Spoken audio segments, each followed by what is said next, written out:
Throughout grade school and high school, I was fortunate to participate in quality music programs. Our high school had a top Illinois State jazz band.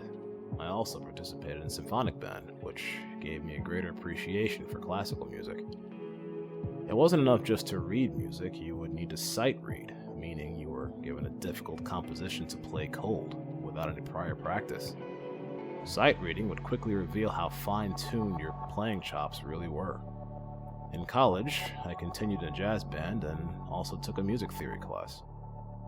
The experience gave me the ability to visualize music. If you play by ear only, you will never have the same depth of understanding as if you can visualize it. Both jazz and classical art forms require not only music literacy, but for the musician to be at the top of their game in technical proficiency, tonal quality, and creativity, in the case of the jazz idiom at least. Jazz masters like John Coltrane would practice 6 to 9 hours a day, often cutting their practice only because their inner lip would be bleeding from the friction caused by their mouthpieces against their gums and teeth. Coltrane's ability to compose and create new styles and directions for jazz was legendary. With few exceptions, like Wes Montgomery or Chet Baker, for instance, if you couldn't read music, you couldn't play jazz. In the case of classical music, if you can't read music, you can't play in an orchestra or a symphonic band. Over the last 20 years, musical foundations like reading and composing music are disappearing, with the percentage of people that can read music notation proficiently down to 11%. Two primary sources to read music are school programs and at-home piano lessons. Public school music programs have been in decline since the 1980s, often with school administrations blaming budget cuts or needing to spend money on competing extracurricular programs. Prior to the 1980s, it was commonplace for homes to have a piano, with their kids taking piano lessons. Even Home Architecture Incorporated was referred to as a piano window in the living room, which was positioned above an upright piano to help illuminate the music.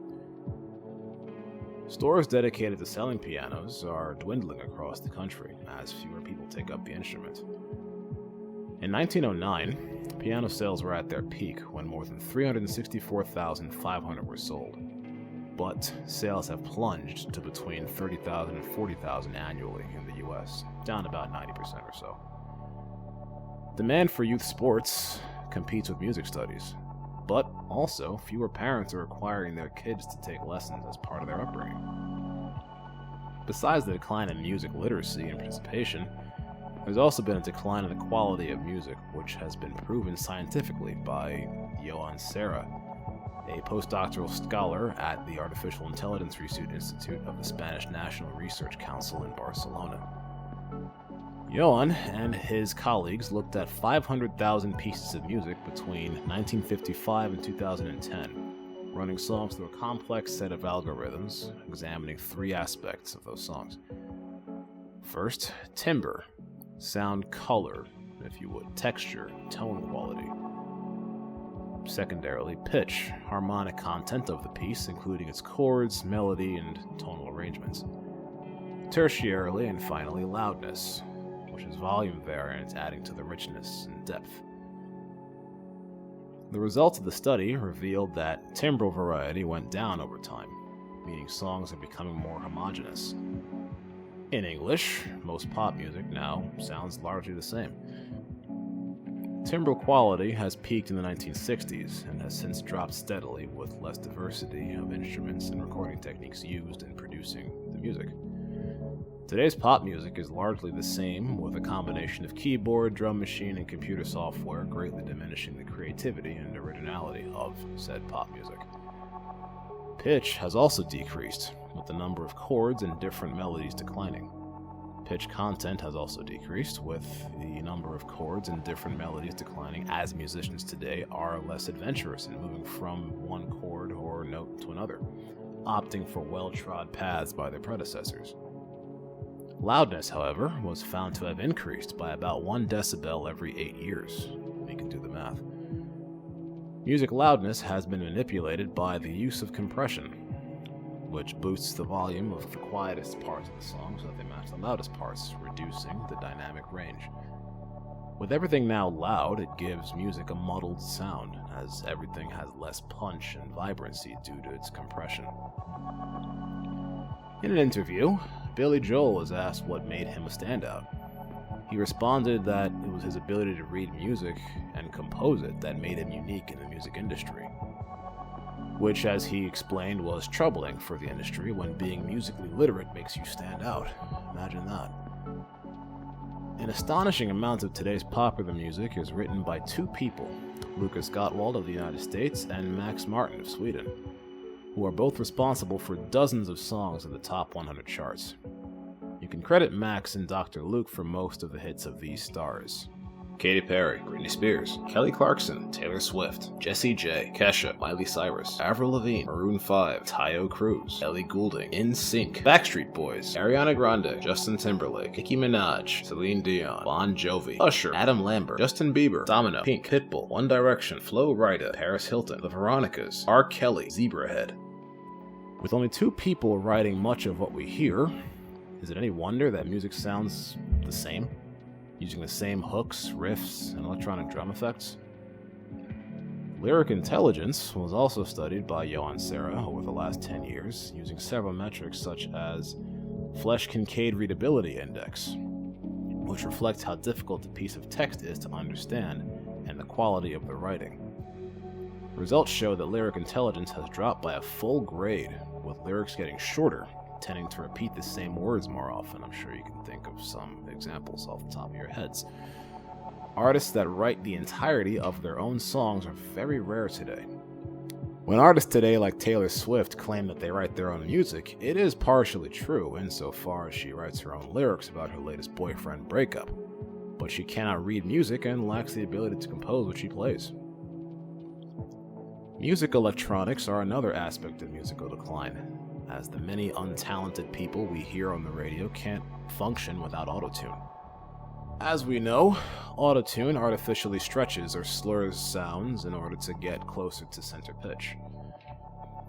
And as we also know, many of today's pop musicians and rappers couldn't survive without the software feature, which has effectively become a sort of set of musical training wheels.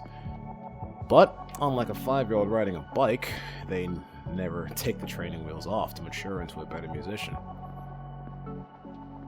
Dare I even bring up the subject of U2's guitarist, The Edge, who was popularized the rhythmic digital delays synchronized to the tempo of the music?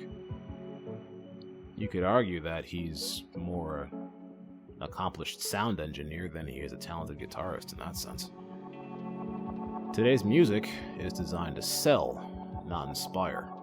Today's artist is more often concerned with producing something familiar to a mass audience, increasing the likelihood of commercial success, which is encouraged by the music industry execs who are notoriously risk-averse.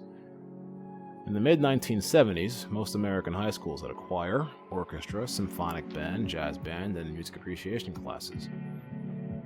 While today, many schools limit you to a music appreciation class because it's the cheapest option. D.A. Russell once wrote in the Huffington Post article that music, arts, and electives teachers have to face the constant threat of eliminating their courses entirely. And the worst part is knowing the cancellation is almost always based on two deliberate falsehoods peddled by school administrators. First, that cancellation is a funding issue, and second, that music and arts are too expensive. The big lie and little lie, respectively. The truth. Elective class periods have been usurped by standardized test preparation. Administrators focus primarily on protecting their positions and the school status by concentrating curricula on just passing the tests rather than by helping teachers be freed up from micromanaging mandates so that the same teachers can teach again in their classrooms, making test prep classes unnecessary. So the question is this: what can be done? First, musical literacy should be taught in our nation's school systems. In addition, parents should encourage their children to play an instrument, because it has been proven to help in brain synapse connections, learning discipline, work ethic, and working within a team. While contact sports, like football, are proven brain damagers, music preparation is a brain fixer. Thanks for listening. With few exceptions, like Westcott take two. A postdoctoral scholar at the Artificial Intelligence Research Institute of the Spanish National Research Council in Barcelona. That's a mouthful. It is partially true, insofar as she writes her own lyrics about her latest breakup. That was written, not said by me. Don't kill the messenger, or do.